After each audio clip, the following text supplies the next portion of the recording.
Hey, what's up? What's going on? It's your girl Mary Jane. Please like and subscribe to my YouTube channel. Please share the video to be greatly appreciated from the bottom of my heart, my peeps, my people. So, anyways, let's get into it. Growing Up Hip Hop Atlanta, Season 1, Episode 8, the finale.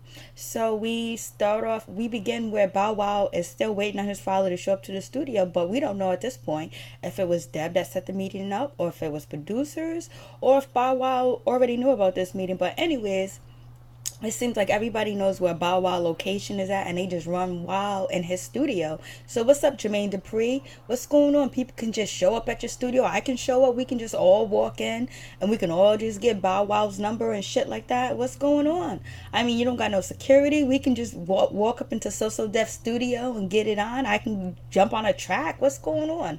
So, anyways, Bow Wow says that he's an emotional dude right now, and he really feels bad for his father. If he was his father, he would feel bad for him because he doesn't even know what he's walking into. So Bow Wow says to his father. So his father walks in. He got on his clean white sneakers, like old school play with the clean white sneakers and the pimp hat on. He's chewing a piece of gum like an alkie does. But anyways, I shouldn't say that, but I did. So anyways. So Bow Wow was like, "You want to holler at me?" And his father says, "Yes, please. I want to holler at you," or whatever. So, Bow Wow father says, Alfonso, he goes, I messed up. It's all my fault. I messed up. I was a drunk. I was drinking. I was in so much pain. I was in so much hurt that I used alcohol to cover up the pain. So I knew I wasn't a good father. I knew I couldn't be there for you. I knew that I messed up. And he was like, all I need is another chance to be with you, my son. And I've been having a hole in my heart, and being here with you right now and all that good stuff and building a relationship is actually filling the hole in my heart. And I just hope we can move forward and all that other good stuff. And Bow Wow was like, every dude wanted a father in his life, especially in the black community. Like 80% of young black males don't have a father. This is what Bow Wow said. And he goes, we hate that. That hurt turns into anger. But Bow Wow says, I don't hate you anymore. I'm just really disappointed. Bow Wow mentions the last time I seen you, my fans was around and you came up like a drunk talking about Bow Wow, it's your father, whatever. So, his father was like, yo, I messed up and I just want to move forward. I just want us to get to know each other and have a relationship. And you're all I think about. I call So Def. I call this person. I call that person. I've been looking for you and I'm glad that you met with me. So his father owned up to his, neglect as a father. But we also learned that Alfonso was neglected as a father. His father neglected him as well. So it was a generational curse that was passed down. And hopefully Bow Wow and Alfonso could get rid of that curse and have a father and son relationship over time. And that's really important because we know the dude from True Blood, Ellis, I think, he died of alcohol poisoning because he tried to, go cold turkey. And alcohol and heroin are the two of the worst things to go cold turkey with without being monitored under a doctor or nurse's care, because you can ultimately die because your body needs the drugs or whatever. So anyways, so I hope Bow Wow helps his father out and put him in rehab or whatever. Give him the help that he needs. That way Bow Wow, like Bow Wow said, he will have a clear conscience. And he doesn't, Bow Wow also said that if his father was ever to die, he wasn't going to go to his funeral. That's how he used to feel, but he doesn't feel that way anymore. And Bow Wow wants to turn over a new leaf. And plus he goes, this is one of the darkest secrets in the closet with the skeletons that he has put away for so long, not, dealing with his father. That is something that you do have to deal with. Some people get a chance to deal with that situation and make amends and move forward, and some people never get a chance to. So it's good to see Bow Wow is letting his father back into his life. Bow Wow said he's only going to give his father one chance, and that's it. And he wants to get to know him because he really doesn't know him. He hasn't known him his whole life. Bow Wow father talks about, that night that he saw his son, and Bow Wow ignored him. He went home. He drank a whole 12-pack. Bow Wow asked him, are you still drinking? He goes, yes, I still have a stash. Then Bow Wow was like, oh, well, then we're done because you're still drinking. When you drink, you turn into a monster. But Bow Wow says this in his confession. He doesn't say this to his father, but maybe his father will have the courage and the gumption to actually stop drinking with the help and the support of his son and other people. So, because we don't want him to go cold turkey and then we find out that we be saying RIP to him, you know what I mean?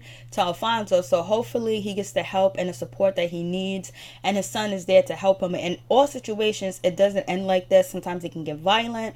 And plus, if Bow Wow really had a torturous, growing up and really had so much hardship and difficulty, it would be even more tough for him to forgive his father because he should have been there. But since Bow Wow has become successful and has had a pretty good life, that I guess is more, you can see where he's more inclined to, forgive his father or take the steps to get to know him and make him a part of his life.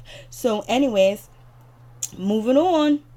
So anyways, we get Toya and Regine, they're talking about the book thing and their little argument. Regine actually does some work and she let her mother listen to the recording of whatever the fuck she did. Didn't sound like it was. It sounds like bitch was talking on the phone to somebody. But anyways, Toya's happy and she feels like her daughter's doing what she's supposed to do, and they'll be together. They'll do this book thing together, and everything should go well once Regine put in the effort and put in her work or whatever. So that's it. Then we get to Bow Wow. He has a store because somebody's texting Bow Wow, showing him pictures of where his location was. Like I said, Bow Wow, everybody get to know where you be at. Like if I put the effort in, would I find out where you be at? So anyways, so definitely some security. Like people can just walk in while you're filming and shit. That's crazy. So anyways, Bow Wow calls up his homeboy. His homeboy was like, okay, the homies is coming to the crib. We're going to protect you, Bow Weezy. So anyways, there we go with that. And then so Deb is meeting with Brave and she's talking about distributing in their music, and she's meeting with them without letting Brandon know. So Brandon goes to talk to Deb at her office because he wants to know what's going on with Deb and Zanique. I don't know why he wants to know what's going on with Deb and Zanique, because it seems like I thought that, Brandon gave the okay for Deb to work with Zanique and all that other stuff. And, Zanique told Brandon that she didn't want to work with him anymore. But Brandon did show up to her her interview session with interviewing people for, her team. So is Brandon still a part of Zanique,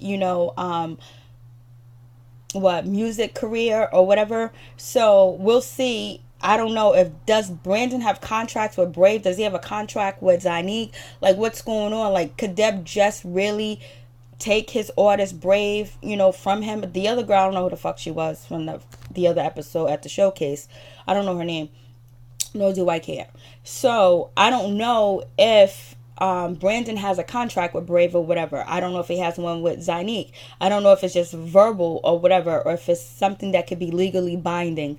But so anyways, Brandon shows up to Deb's office and Deb is meeting with Brave because she wants to distribute their music. Brandon's upset because he didn't know that Brave was going to be meeting with, Deb, and he feels like Deb should have gave him a warning, or should have told him what was going on, or should let him know that she wanted to, do something with Brave.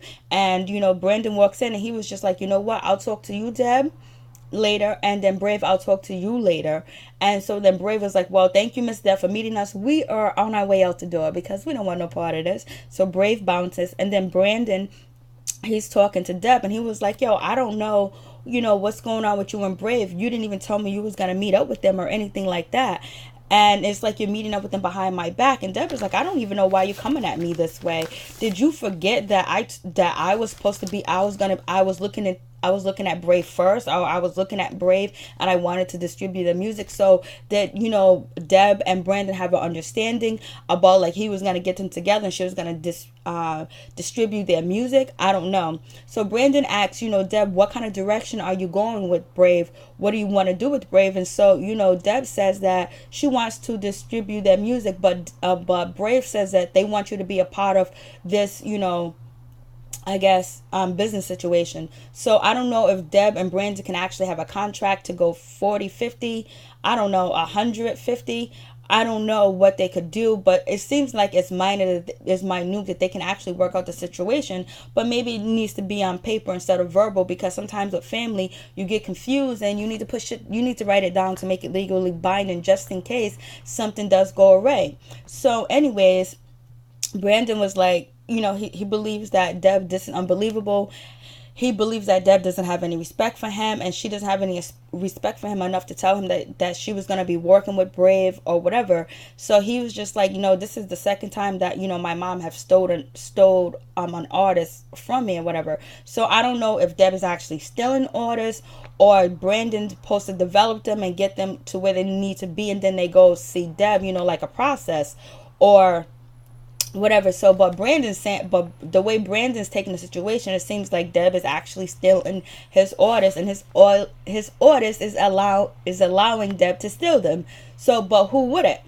So anyways, Deb is like, I don't know why you're coming at me like this. Did you forget I was already going to be working with Brave or looking at Brave and all this other stuff? And so, Deb was like, Deb says that I've been busting my ass for years. I put in so much hard work. I did all this stuff I did this, I did that for myself or whatever. And these young kids out here want a handout. They want somebody to hand it to them. It doesn't seem like Brandon wants a handout. It seems like Brandon's actually developing these artists. He's developing these artists enough for you to want to steal them, Deb. So he's trying to do the same thing that you did, was build yourself up. And he's trying to build himself up with, getting artists and building them up so they'll be able to perform and have music. But it seems like you're taking his shine from him, so you're not allowing Brandon to build himself like you built yourself. So I don't know if Deb wants to teach Brandon a lesson, like, hey, this is how the music business is going to be, so get used to it, family or no family. So you let me know. So anyways, Bow Wow's in the studio. He looks at the blogs. He sees that T.I. and Tiny are going to be getting a divorce. So, he calls up, Zynique to ask her how she's doing.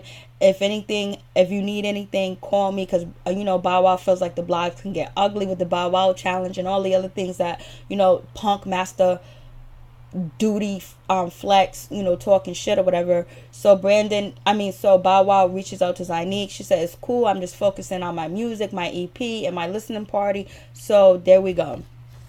So anyways, Brandon is at the store. He's shopping. He's in the store. He's like, this shit is ugly in here. I have a friend that got a shoe store called Threads, and they got better shit. Ayana, she rolls in. Ayana looks pretty. Ayana rolls in, and they're talking. And Brandon was like, well, there's some things that I do want to talk to you about or whatever, but everybody's in our business right now. See, look at her. She's looking right at her, and the girl starts laughing. And so you got the other employee eating cookies or whatever. So it's just like, well, if I was in that store and you come in this motherfucker with cameras and shit, people filming, I'm gonna look and see what the fuck you talking about, Brandon. So get it right, get it tight. So anyways, Brandon and Ayana leave because he wants privacy. They go outside, they sit and talk. And so Brandon is basically voicing his concern and his aggravation to Ayana, telling Ayana that, he feels like Deb is stealing his artist. She's not respecting him. It's like their business and personal relationship is interfering with each other. They go hand in hand, and he just don't understand why Deb keeps stealing his artist and not respecting him. Ayana says, Deb is not gonna, when you go against Deb and you don't agree with her, she's gonna get upset and take it personal. So Brandon's feeling like, at this time and point, he needs to move out of Deb's house. He needs to be on his own and just build his own brand by himself.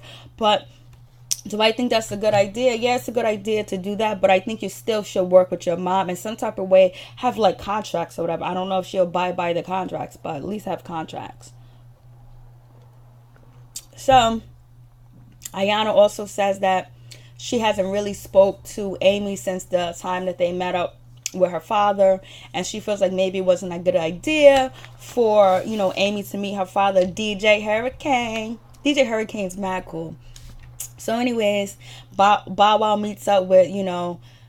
Reginae wants you to grow up and be mature and become a decent young woman and have, be humble and have a caring spirit and a caring heart and be, open to new things and open to forgiveness, because you're too young to be so fucking hateful. Too fucking young. You got too much shit, too much stuff for you to be hateful and mischievous and low down and unforgiving. You're just too much for that. Like, you have no reason to be that way. The way that you're making the situation with Brandon is just too much. You're going way too far and you want to get at him. But what about the girls that jumped you at the what is that, at the college place, the college camp, and at the fraternity party or whatever?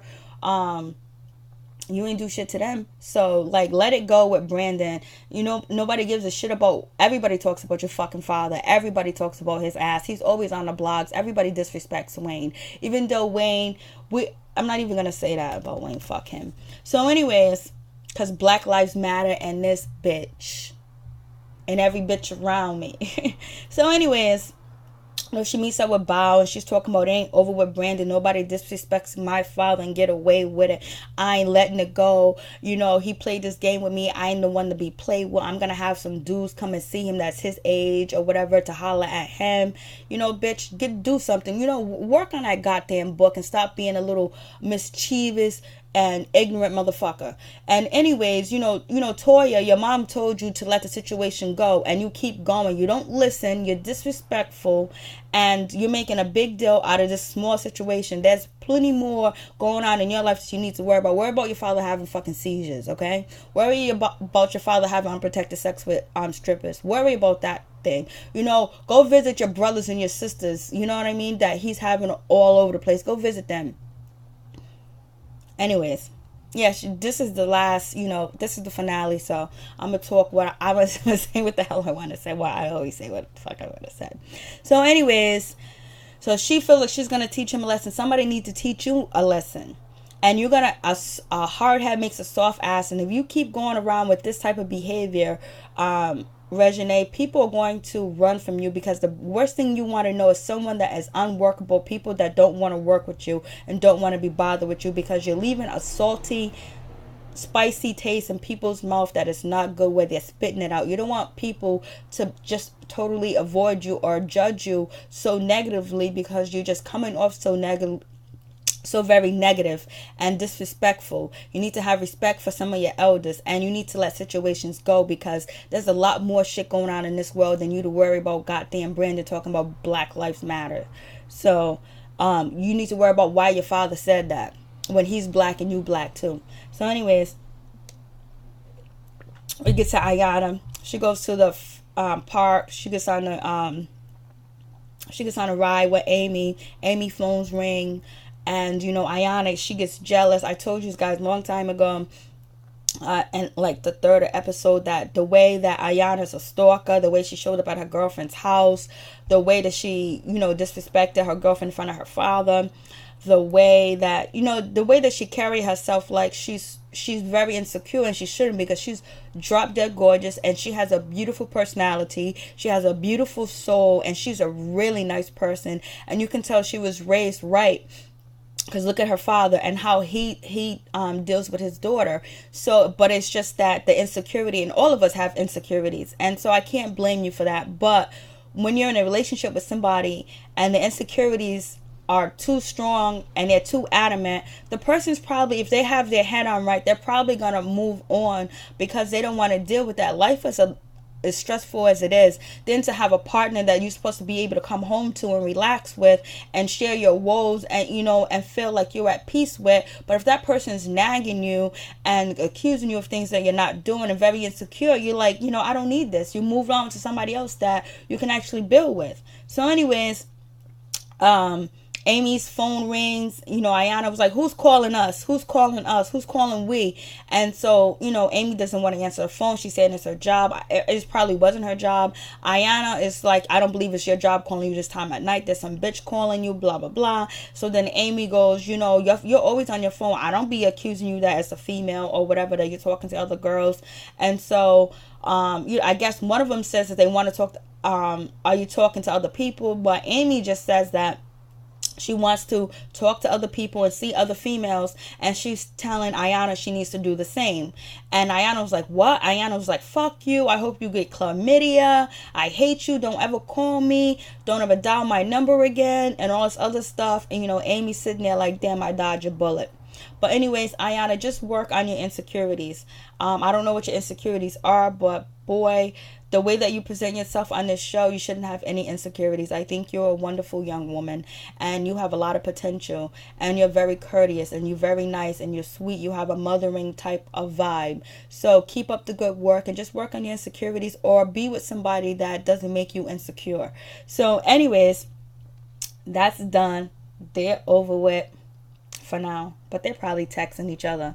probably seeing each other getting that midnight oil. So anyways, Brandon is moving out of Deb's house because he wants to be on his own. He don't want to forever stay in his mom or his brother's shadow. And so he says, hashtag that ain't going to happen. So then Deb comes outside. She was like, why are you leaving? And all this other stuff. How come you didn't tell me? You're supposed to communicate with family and all this other stuff. And so Brandon was like, I'm tired of being stagnant. I'm tired of being fucked over. I'm just tired of the bullshit, basically.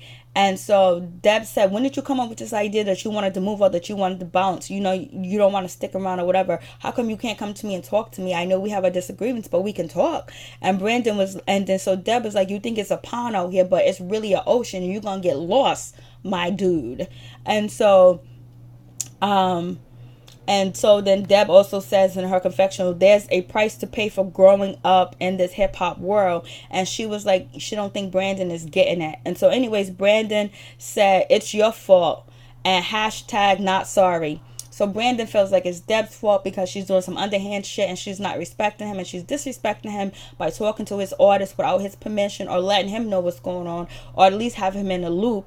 Or, let's get some contracts going on. So Zanique, she's having her listening party. She's happy and all this other stuff. So anyways, then we get to Brandon. Brandon's going to Zanique's listening party. He's on his way. He's talking to Anne. And Anne is a new girl that we just seen on the finale. And then, Anne asks about Deb. Brandon says, I haven't talked to Deb lately, but I'll see her tonight or whatever. Then Brandon tells her about this girl named Reginae.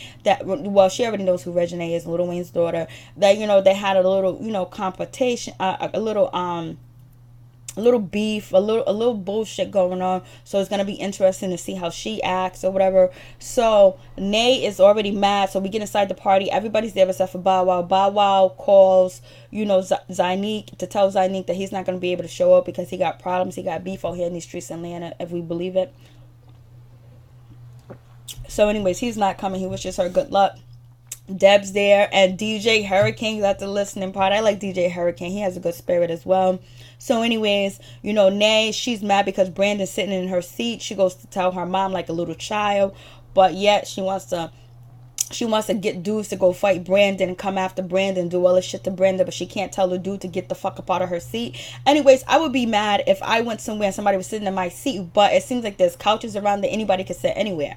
So, but if you wanted your seat, Nay, say, hey, excuse me, Brandon, that's my seat. Can I sit there or whatever? But no, you go run and tell your mom. So you're whack.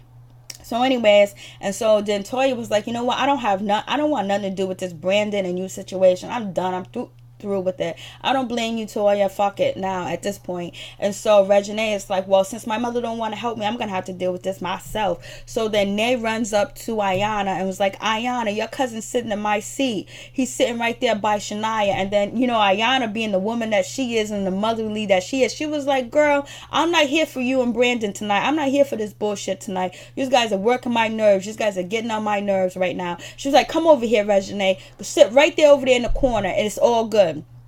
And so then Reginae goes, oh, he better not say anything to me. And Ayana is in her confession was like, don't start no shit. It won't be no shit because I will beat your ass tonight. I'll beat somebody's ass tonight if they fuck with my cousin Brandon because I'm about that life. And so Ayana's so about that life that, Reginae comes to her and asking for her assistance and her help because, Reginae and Zanique tried to say that Ayana tried to jump at Reginae and she was popping off and she was trying to get in the middle of Brandon and Reginae beef, but it seems like that's not true because if that was the case, why would Reginae go to seek help from Ayana and ask Ayana for help and then listen to Ayana when Ayana says, hey, sit over there in the corner, girl. Come follow me, girl. Sit over there in the corner like a parent, like an adult. So it like what Toya should have did with her daughter. But anyways, so now you know that Ayana was not trying to jump at, Reginae, or she wasn't trying to get smart with Zanique or anybody like that, because if that was the case, Reginae wouldn't have felt comfortable to go talk to Ayana and ask Ayana for help and assistance in the situation, because Ayana is a good person, and we just seen how of a good person she is and how she ain't about that bullshit. And that's why her and Brandon both get along. They ain't about that bullshit. They keep it real. They talk real to each other, and they talk real to other people, you know what I mean? And they say what they need to say to your face. So anyways, Reginae's sitting down over there in the corner texting people, talking about, I hate that dude Brandon, he's so ugly. She's talking all this shit texting, but she can't say that shit to, Brandon's face. And I'm glad she didn't, because we don't need no stupid ass drama right now, because we got to listen to Zanique's music. So Zanique,